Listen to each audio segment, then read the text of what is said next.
What's up, guys? It's me, the ALE Prince, here to retro review WrestleMania 23. I'm gonna sit down for this one just because I've been watching the WrestleManias back to back. It's gonna be the last one I'm gonna watch this day. It's Monday, depending on when you are watching this and when I'm airing this. Sorry about that. But I'm gonna sit down just because I'm kind of tired. I was debating between WrestleMania 23 and WrestleMania 24. WrestleMania 24, it's more of a good experience to watch. So I decided to save that one. And I wanted to talk about WrestleMania 23 because, in one hand, you have it's kind of like WrestleMania 10 in the fact that you have some great matches. Not as great as the two matches from WrestleMania 10, obviously, but there's a lot of stuff I want to talk about regarding this particular WrestleMania, especially after a big controversy that we all know and hate to this day. Um, but yeah, the theme for this was all grown up. They would show people, kids pretending to be wrestlers, then they grow up to be what they are. My favorite one was probably gonna be Stone Cold, baby Stone Cold, like with milk, and now it's beer, which that was kind of funny. I mean, I was cool with that. I didn't hate it. Yeah, that was whatever.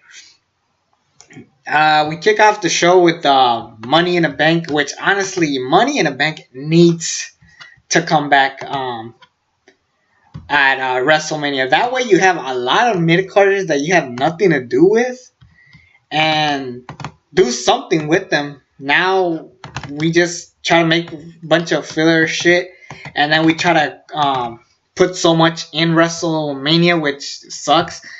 I think when you put mid carders first, you get to know these talents, and you get to have you can be like you know what I'm saying. You can have you can make stars plus have your matches that you want with the part timers if you want. That could definitely help WrestleMania. I get why they stopped because the last WrestleMania Money in a Bank match, which the one I attended to, was 10-man, which was really stupid on their part. But this is the beginning of the whole 8-man. We had Randy Orton, Finlay, the Hardy Boys, Edge, Mr. Kennedy, Booker T, and CM Punk. This was a great Money in a Bank match. I really had fun. You can't really go wrong with a Money in a Bank ladder match, especially at WrestleMania of all places, except 26, of course. That's a whole different story. But yeah, this match was pretty good. A lot of people don't like it because, for the most part, it was just spots from the top of the ladder. Like, if there was an RKO from the top of the ladder, there was Booker T's finisher move. It looks like a rock bottom. I forgot what it's called. He did that from the top of the ladder. Mr. Kennedy did a move on Hornswoggle. The spot that gets me, and you guys know which one it is, Jeff Hardy from one ladder all the way to Edge. That was fucking insane. It was a brutal, insane spot. I'm shocked Edge is still hasn't retired yet. He does retire in 2011, but it's crazy that he didn't retire earlier considering that spot. It looked fucking painful, and it's one of the highlights of Money in a Bank. When you think of Money in a Bank ladder matches, this spot sticks out a lot for a lot of people. For the most part, yeah, I thought this was a great match. Go back and forth. Mr. Kennedy ends up winning. Eventually, he loses the briefcase to Edge, which led to Edge and The Undertaker feuding down the road, and Batista, of course. I feel bad for Kennedy. I mean, I don't feel bad that he failed a drug test. That's his fucking fault.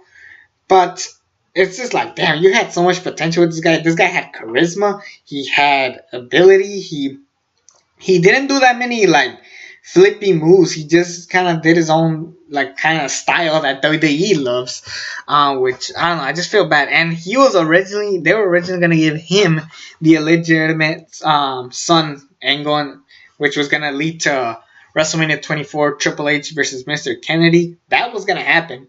It didn't happen because he failed another drug test, which eventually down the road in 2008 he got fired. But I mean, I just like Mr. Kennedy. He was just likable, even for a heel. But yeah, this is a great match. Mr. Kennedy won, but it went nowhere. which sucks. But yeah, I thought this was a great way to kick off the show. Always kick off with a Money in a Bank ladder match. That gets people pumped all the way. It was great. What does not pump people is the Great Khali defeating Kane. Who the fuck thought of this shit? First of all, the Great Khali, the most hated fucking wrestler of all time. And Kane, the slowest motherfucker in town. This was just a boring match. What do you expect out of Kane and the Great Khali? Just dull, boring moves. And I hate the Great Khali. I don't care what anybody says. I don't give a fuck if he's the most popular guy in India. This guy is awful. And Kane was just not that good anymore. He should have retired. I mean, in 2007, I mean, I could see why they still had him because he was a draw. But yeah, he should have retired. And I don't know. I don't even know how you could retire Kane. I mean, one way is running for mayor, of course, but that's the point. Let's just move on. Chris Benoit defeated MVP, the last WrestleMania for Chris Benoit. Eventually, you all know where this leads to Chris Benoit, but yeah, this is a good match. They end up having better matches down the road. This is one of the okay ones, but saying that is not saying much because MVP was a star in 2007. He was the guy. So MVP and Chris Benoit had a great match. Even though Benoit won the match, MVP got better as it went on. And may I remind you, I think MVP was trained by Benoit. Also, you know, it's kind of weird that MVP ended up in the WWE because from what I hear, he was a kidnapper. You know the story of MVP. He was a kidnapper and stuff. But however, MVP was a talent. WWE champion, world champion was kind of pushing it. What the fuck? Excuse me. Sorry about that. I had a phone call. I don't know who the hell it was. People gotta start memorizing their fucking phone numbers. What is it with fucking people? Anyways. Yeah, Chris Benoit beat MVP. Good match. Next match we had is Undertaker and Batista for this belt right here. A lot of people give shit for this belt, but it did have some great matches. Batista and The Undertaker was one of those matches. This match was awesome. Holy shit. Two big men just going at it. And keep in mind, Undertaker won the Royal Rumble. He could have fought Cena, Lashley, or Batista. He chose Batista, of course. I don't know. People say that they wanted Cena and Undertaker, but I'm alright with that. Without that one, I mean, at the time, John Cena wasn't as big as he is today. He was getting to that level, which we'll get to Cena later.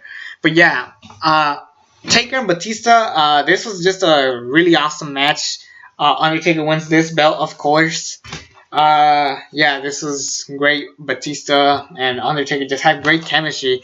They know how to work a match. This was two big men having a great, awesome match. The announce table spots were brutal. This is just an intense, awesome match. The only disappointment for this match is seeing how low it is. Like, this is the fourth match in the show. Originally, they were gonna have Undertaker fight Abyss, but Abyss didn't sign. He re-signed with TNA. Thank God that match never happened. I like Abyss, but in 2007 he just wasn't having it for me. He was just boring and dull. Then we had the ECW originals defeating the New Breed. Who the fuck are these guys? Elijah Burke, Matt Striker, some other jobbers. The ECW originals had RVD, Tommy Dreamer, Sabu, Sandman. Shit. Yeah, those guys were stars. I don't know who the fuck the New Breed was. Who the fuck even remembers those guys? And personally, I would have had an ECW championship match. Why didn't you just do that? Oh yeah, that's right. Bobby Lashley was the ECW champion. He was with Donald J. Trump, the President of the United States today, versus Umaga, with Vince McMahon on his corner. Battle of the Billionaires. Now, originally, this is going to be Shawn Michaels versus Booker T. In one hand, I'm disappointed that we never got that match because it would have been a kick-ass match to have. On the other hand, I can't see myself with Shawn Michaels in the corner, Donald J. Trump. I mean, then again, I don't know what the fuck they were thinking. I mean, I feel like people hate this moment more just because Donald J. Trump is the president of the United States. But overall, I think the Battle of the Billionaires stipulation would have worked. However, it didn't because we already knew what the hell was gonna happen. Once we saw Stone Cold as a special guest referee, we knew what the hell was gonna happen. The face was gonna win. Vince ends up getting his head shaved. Stone Cold, Bobby Lashley, and what was the other guy next to him? Yeah, it was just those three shaving Vince McMahon's head. The match overall, I mean, I don't hate Bobby Lashley, and I definitely don't hate Umaga. I don't know, these two guys just didn't connect well. Then again, the match was just too fucking long. Yeah, I thought the match was overall okay. The segment itself, I mean, I don't mind the stipulation. I don't know, I don't know. I just can't believe fucking Trump is our fucking president. Are you fucking serious? And shit, I don't know. Then again, what can you fucking do? And then Stone Cold ends up stunning Donald J. Trump, and the stunner looked like shit. They both admitted that was the shittiest stunner ever. One of, if not the. But yeah. Then we had Melina defeated Ashley in a Lumberjill match. This match wasn't even gonna happen, believe it or not. This match was this match was like cut at the last minute. Like they only had like 4 minutes left. Like they had the Lumberjills walk in real fast. Melina and Ashley do their entrance, and then it went out. You could tell they didn't give a shit about the women's division at this point. I mean, we lost our Trish Stratuses, we lost our Litas, Mickie James, and Gail Kim wasn't here at the time. But anyways, they just dropped the ball with the women's division. They became divas now. So yeah, I mean, if WWE didn't care, why should we? Then we had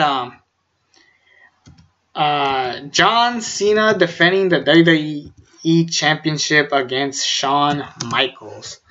A lot of people don't like this match because of Shawn Michaels tapping out to Cena. I can see that. Another people say that the match is just okay. Alright. And some people say that they don't like it because the Raw match that they had a couple weeks ago, 1 hour in England, that match was way much better, and I agree with that. However, I don't care what anybody says, this match was just as good as the one on Raw, but it wasn't as great. This match was freaking awesome. And a lot of people say that at this point John Cena was carried by Shawn Michaels. No. It takes two to tango, people. This is just an awesome match back and forth. Cena had a great entrance. Shawn Michaels had a great entrance. Originally, we were going to have Triple H and John Cena the rematch. Unfortunately, Triple H got injured. Even though, I never wish injury on anybody. Thank God that match never happened. And plus, that was going to lead to Booker T and Shawn Michaels, which would have been a great match. Once again, I agree. But we got Lashley and whatever. I thought this match was just incredible. It's the great back and forth. It was one of the best. My match of the night. I really, really enjoy it. Even though Cena made Shawn Michaels tap out, I wasn't digging that. But overall, I just had a blast watching it. The back and forth, the chemistry. It just worked. And for me, it was my dream match. One of my all-time favorite dream matches I could go back to. At the time, John Cena in 2004, 2005, and 2006, he was like that rising next big name face of the WWE. And then I said, damn, how cool would it be if he ever fought Shawn Michaels? We got the match and it was incredible. For me, it sticks out a lot just because it's the first time it ever happened. We do have better matches down the road between these two, but this was a pretty solid one, and that's saying a lot. This match was freaking incredible. Keep in mind, you had Undertaker and Batista fighting for this, and I enjoyed this a lot more. For me, I mean, a lot of people would say Batista and Undertaker stole the night, and I wouldn't disagree with you. Those two matches were insane, and they were amazing and incredible. The Money in the Bank ladder match was also great, and everything else, take it or leave it. Benoit and MVP again had a pretty solid match. Lashley and Umaga, whatever match, but what can you do with controversy? Yeah, that's gonna be it for today. I hope you guys enjoyed it. It's me, the AOLE XX Prince. Subscribe to this channel if you haven't already. Next WrestleMania I'm gonna talk about. It's gonna be what we all thought was once in a lifetime. I'm out.